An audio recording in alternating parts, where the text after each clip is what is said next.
Local news for Friday the 28th of April.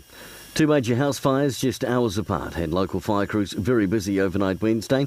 One home was completely destroyed while the second was severely damaged. Smoke alarms have saved the lives of the occupants of the second home, and the response from firefighters also saw a garage at the second property with a large amount of property in it saved.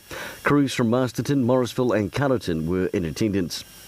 Good on the Hood is a community funding program that awards over $1 million every year to around 800 Kiwi groups doing good for people or the environment in the area of each local Z service station. 4 Wairarapa groups will benefit from May 1, Lions Club of Masterton Holdsworth Charitable Trust, Masterton Community Patrol, Food Bank and Wairarapa Search and Rescue.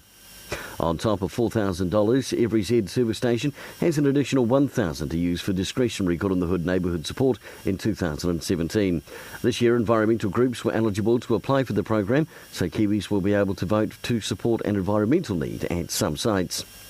And in sport, on this weekend, Premier Rugby, Ikanahuna play East Coast. Marist are at home on the turf to Pioneer. Carterton host Martinborough for their Old-Timers Day, and likewise top of the table Gladstone host their Old-Timers Day against Greytown. For local news and sport, I'm Brent Gare.